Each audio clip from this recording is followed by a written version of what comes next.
Saimoze Hezo from Mitiana amutimu Chosen Becky because omukazi yalina obuyinza obugaba omwana asolokera ku machanga siwa amiri atinga amuvumira.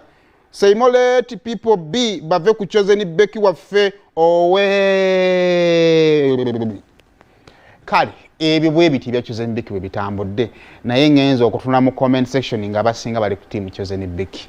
Kali kamba weyemboze ndalemu waliwo omuvubuka eyawamba omwana. N'omuvubuka de yefudde obuzibu ku social media kono.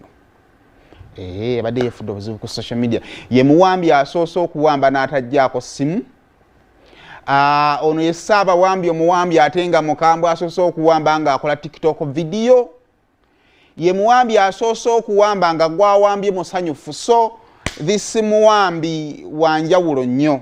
Naye bambi family y'omwana babadde mu kukaaba ebbanga lyonna naye finally bamaze ne bazuula bambi omwana. Kati eno video yagifulumya ndoze ennaku nga 3 emabega nga akudaala bitya. Agamba family ate temumpaayiriza. Ate muba musazeewo kunoonya mwana mwogera amazima. Tugamba ate ono Ssaaba wambi nga mulala. Naye olunaku olw'ejjo kirabika ndowooza atuuse time ensi n'emulemerera omwana abadde amuliisa muwogo. Oba kiva kuki kyembalagala okubuuza kubanga eri argument y'omwana wa mu bulenzi mu kiveeko ya kisiru tekisoboka. Naye ekibuuzo oli kyabuuza omwana atuuka atyo okugetinga comfortable ne stranger bw'atyo. Ivanike gwe musadde anaabali ku TV musobola okumbuulirako. Kiva ku ky'omwana okugetinga comfortable n'omuntu atamuzaala ennyo bw'atyo n'atuuka nga n'okufaayo tafaayo.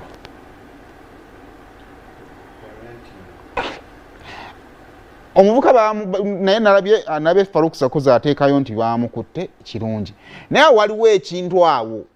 Waliwo space, there is a gap between the parents n'abaana either babeera busy nnyo to an extent nti omukozi ayingira mu bulamu bw'omwana nnyo. Kituufu omwana okubefriendinga abantu abalala naye nze ndowooza nti omuzadde wandibadde final person.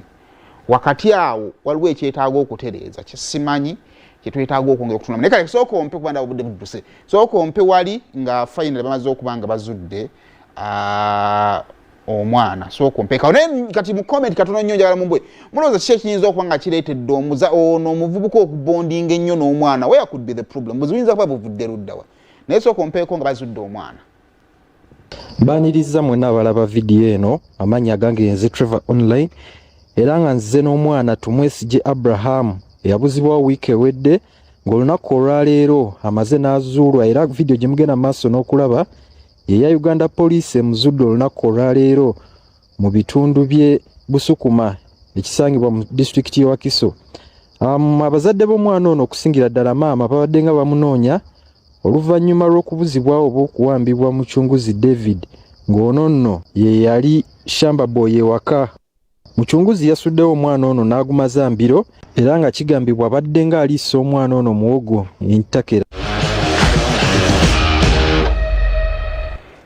Kale, but finally mama yamazemu n'addamu n'alaba ku mwana we, yazzeemu n'alaba ku mwana we, naye ka video kali ke yafuluma yagamba so ka video ko yagamba ffe tuliko mu holiday tukomawo nero akuba mutaddeko amaanyi mangi mulope wano ne mulopa ne wali kiki nnyo tukomawo ate mumpayiriza nti nabbi Mucunguzi nno bannaye so kompe ku video ya Mucunguzi timena mjanjire kuzate kwa mkanga yamba ebintu manya biki mukama turukuchi just ite tukaza kuhumaramu ekigambo kuhumaramu n'okimanya just tukaza nkokwe nkata kikonzera kugenda kujya mukatwara umwana manya biki no n'umwana tukugira ngo ubona nyoni ntwara no umwana nitsa kumugara aheza ngaruka ntatekerezo mundira ibintu mwateka imisango nyinshi munonga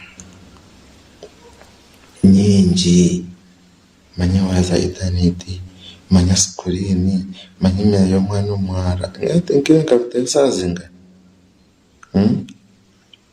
bikaza bisazinga hebyo wese bantu barahangamu mwegarukimu mugamba amazima nimuzegambaga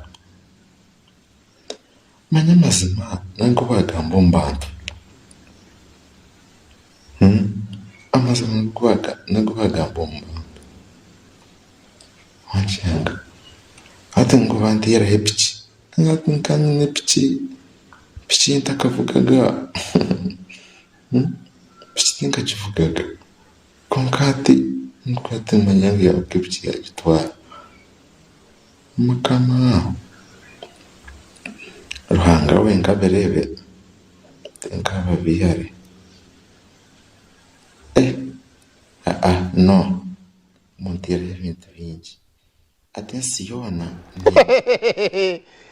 yawo nsome comment z'abantu yabiganye mumuwayirizanye nene muvuka bamazini bamukwata bamazini bamukwata onangambye houseboy aliko ku holiday ne mutabani we mulekera awo agavoza ago